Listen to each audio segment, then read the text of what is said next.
La paix du Christ.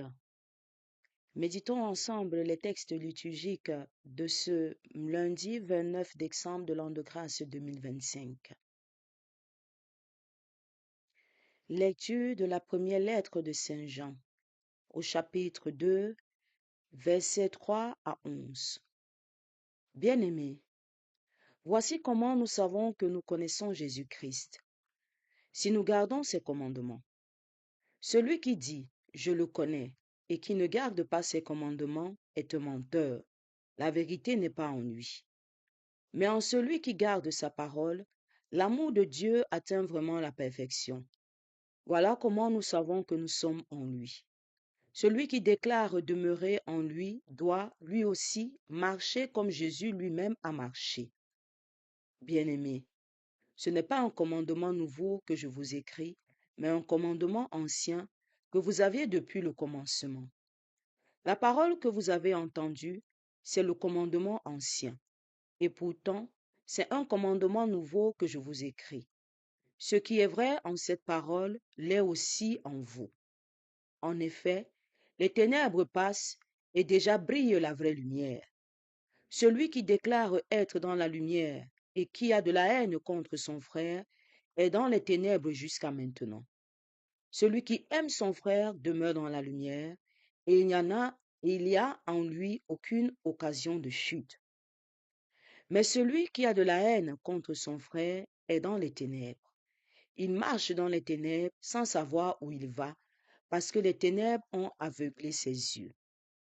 Parole du Seigneur, nous rendons grâce à Dieu. Psaume 95. Joie au ciel, exulte la terre. Joie au ciel, exulte la terre. Chantez au Seigneur un chant nouveau. Chantez au Seigneur, terre entière. Chantez au Seigneur et bénissez son nom. Joie au ciel, exulte la terre. De jour en jour, proclamez son salut. Racontez à tous les peuples sa gloire, à toutes les nations ses merveilles. Joie au ciel, exulte la terre. Lui, le Seigneur, a fait les cieux. Devant lui, splendeur et majesté, dans son sanctuaire, puissance et beauté. Joie au ciel, exulte la terre. Gloire au Père, au Fils et au Saint-Esprit, pour les siècles des siècles. Amen. Joie au ciel, exulte la terre. Alléluia, Alléluia. Lumière qui se révèle aux nations et donne gloire à ton peuple Israël. Alléluia.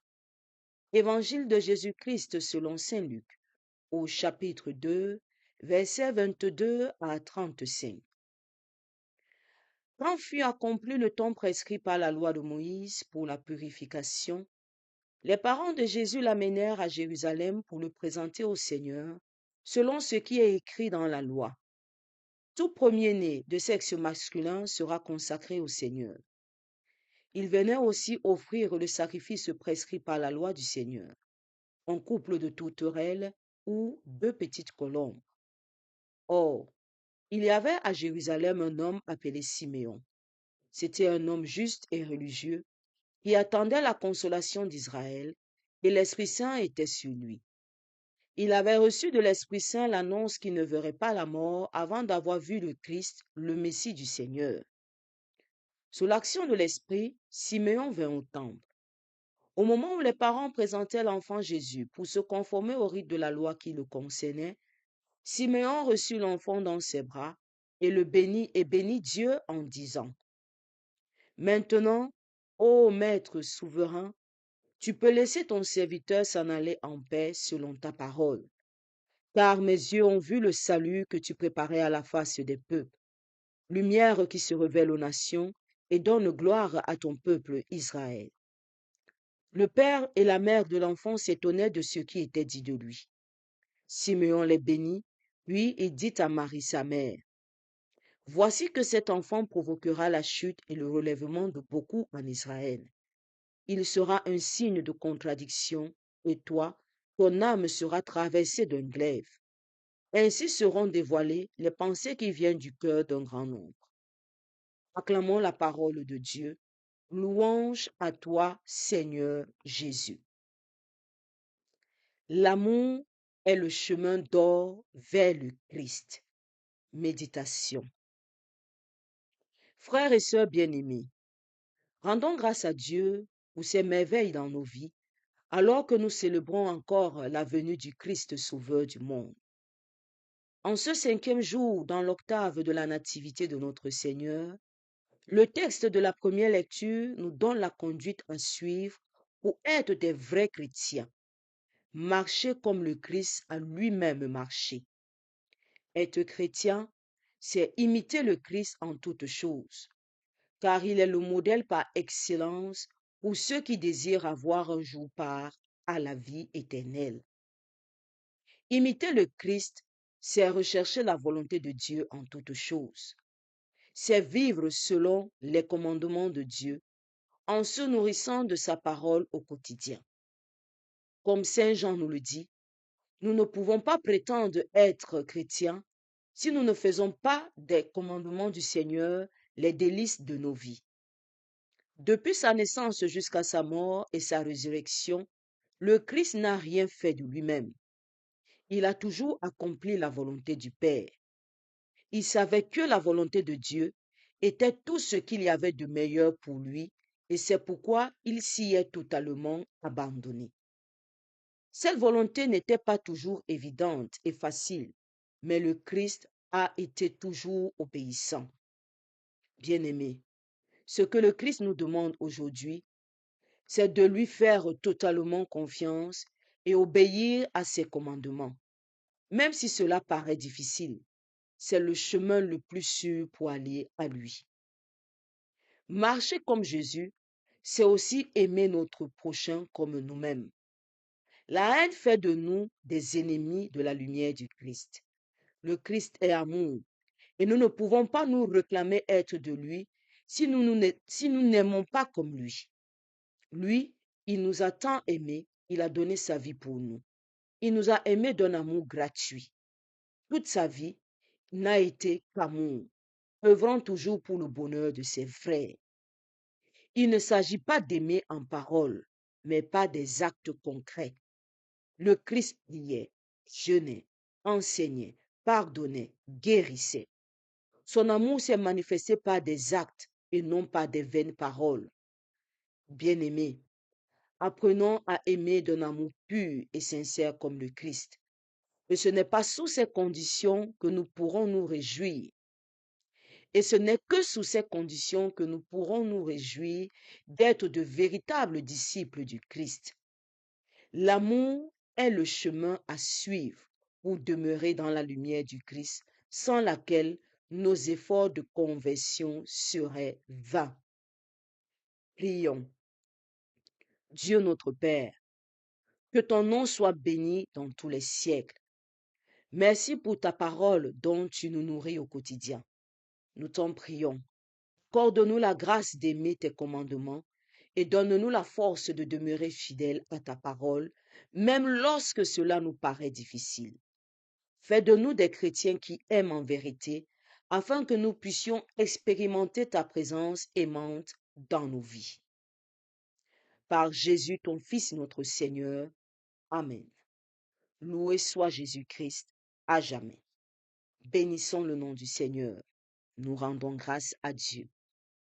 Amen. L'Évangile et les textes liturgiques en général de ce jour nous appellent à imiter le Christ. Nous sommes rendus à la fin de l'année 2025.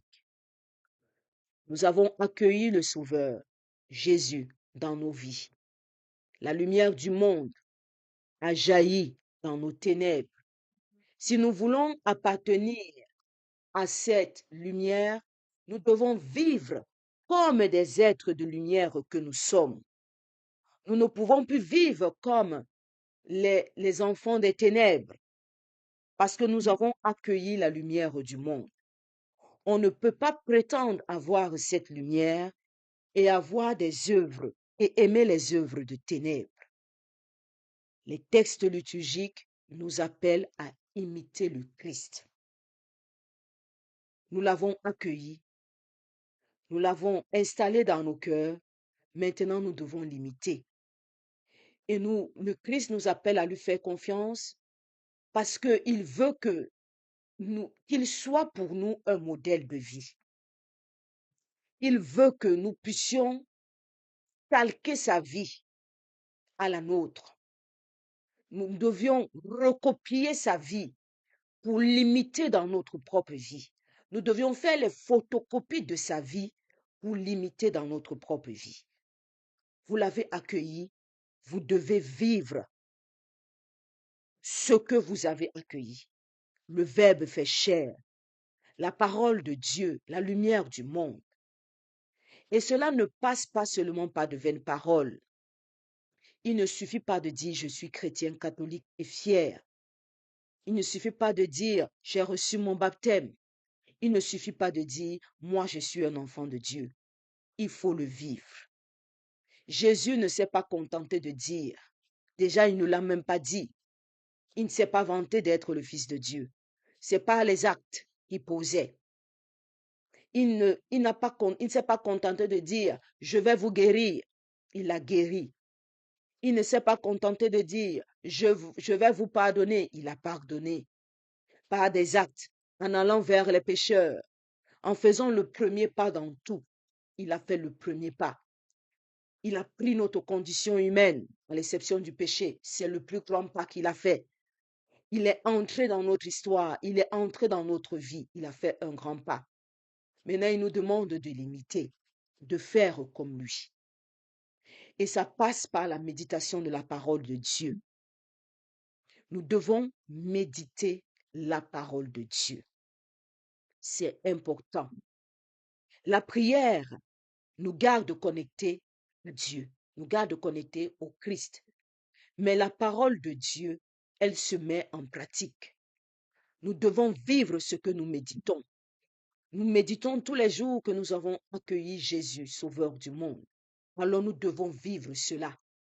Tu ne peux pas avoir accueilli Jésus dans ta vie et continuer à être aigri, continuer à être paresseux, continuer à être celui-là qui provoque la colère et les divisions entre les personnes. Tu dois refléter cette lumière. Tu dois rayonner de la lumière du Christ. Quand on te voit, on doit percevoir le Christ.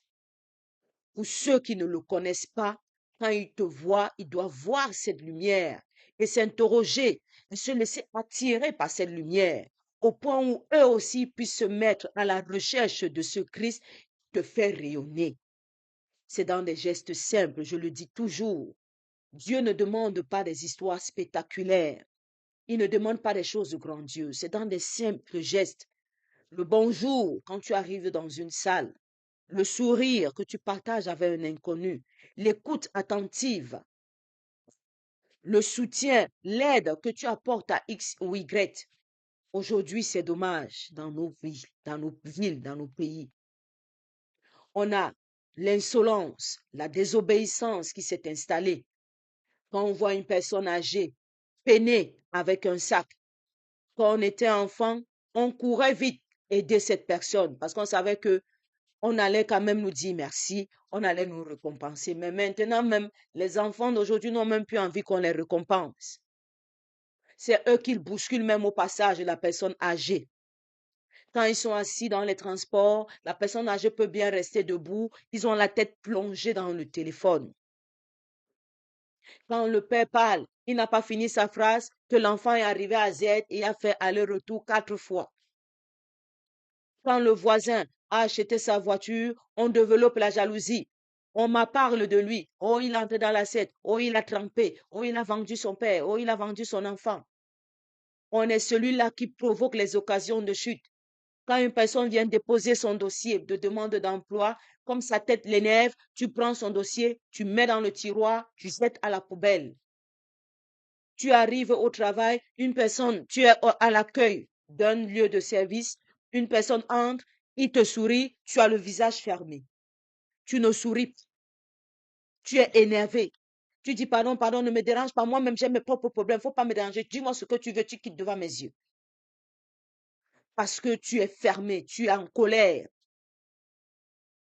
Il y a tellement de choses que nous voyons dans le monde et les gens se sont tellement habitués à ça que maintenant on mendie la bonne humeur. Quand tu arrives, tu dis pardon, pardon, maman, bonjour. Tu supplies le bonjour d'une personne. Tu es obligé de soudoyer avec une enveloppe remplie d'argent pour que la personne t'accueille en souriant. Prochainement, quand tu arrives, la personne dit, oh mon frère, oh ma soeur, oh le père, bonne arrivée, pour qu'il reçoive encore une autre enveloppe. Tu es obligé de soudoyer, tu es obligé de supplier, tu es obligé de mendier. Ce n'est pas ça l'amour. Ce n'est pas ça l'amour. Le Christ nous demande aujourd'hui de l'imiter. Et nous allons rencontrer des difficultés dans cette imitation parce que nous serons pointés du doigt. Nous serons critiqués. Il se prend pour qui? Il pense qu'il est plus gentil que qui? Il pense qu'il est plus intelligent que qui? Il pense qu'il aime Dieu plus que qui? On sera pointé du doigt. On sera parfois incompris dans ce que nous faisons. On va te voir aller vers une personne qui t'a fait du mal. On va te dire, tu es trop bête. C'est pas lui qui t'a manqué de respect ici. C'est pas lui qui t'a insulté ici. Et celui, il est venu à ton deuil. Quand tu avais ta fête ici, il a participé. Maintenant, toi aussi, tu te lèves, tu parles là-bas. Tu es trop bête. Tu es trop bête. Tu marches comme un mouton. Tu es bête. Tu ne réfléchis pas. On va te traiter de tous les noms d'oiseaux et de canards parce que tu es incompris. Tout cela, le Christ nous dit de ne pas nous inquiéter de cela et de tenir ferme. Parce que lui aussi, il a vécu ça. Donc, on doit l'imiter aussi dans ces moments. Il a su garder son calme. Il a su accueillir toutes ces personnes qui étaient en contradiction avec lui. Toutes ces personnes qui étaient en contradiction avec ses enseignements. Il a su les accueillir. Il a su les aimer. Il a continué à aimer ses bourreaux qui l'ont persécuté, qui l'ont flagellé, qui l'ont condamné injustement. Même contre Judas, il n'a pas gardé rancune.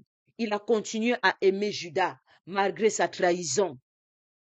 Il n'a pas mis Judas dans une prison de rancune et méditait un plan de vengeance contre lui.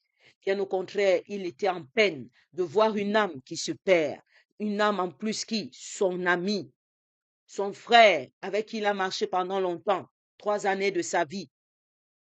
Il a eu les pharisiens qui l'ont pointé du doigt. On l'a accusé de tout. Sur quelle autorité tu fais ceci? Toi, c'est qui? Est-ce que tu es vraiment le Messie? On l'a pointé du doigt. Ça n'a pas empêché le Christ d'aimer toutes ces personnes et de les porter aussi sur la croix. Il a pris tout le monde sur sa croix. Il a marché sur le chemin de croix vers le Golgotha. Il nous demande de faire autant. Au lieu de répondre le mal par le mal, réponds au mal par l'amour. Parce que c'est tout ce que le Christ avait, c'était l'amour. Dans les bons comme dans les mauvais moments, il n'avait que l'amour à donner. Donc chaque acte que nous posons, faisons-le avec amour, avec simplicité et acceptons toutes les croix qui viennent avec. Que le Christ Jésus, en cette fin d'année, renouvelle en nous notre statut d'enfant de Dieu. Qu'il restaure nos statuts d'enfant de Dieu. Qu'il restaure tous nos statuts d'enfant de Dieu pour que la nouvelle année, nous débutons avec un bon pas, un bon rythme et surtout avec l'amour dans notre cœur. Loué soit Jésus-Christ à jamais. Bénissons le nom du Seigneur. Nous rendons grâce à Dieu. Amen.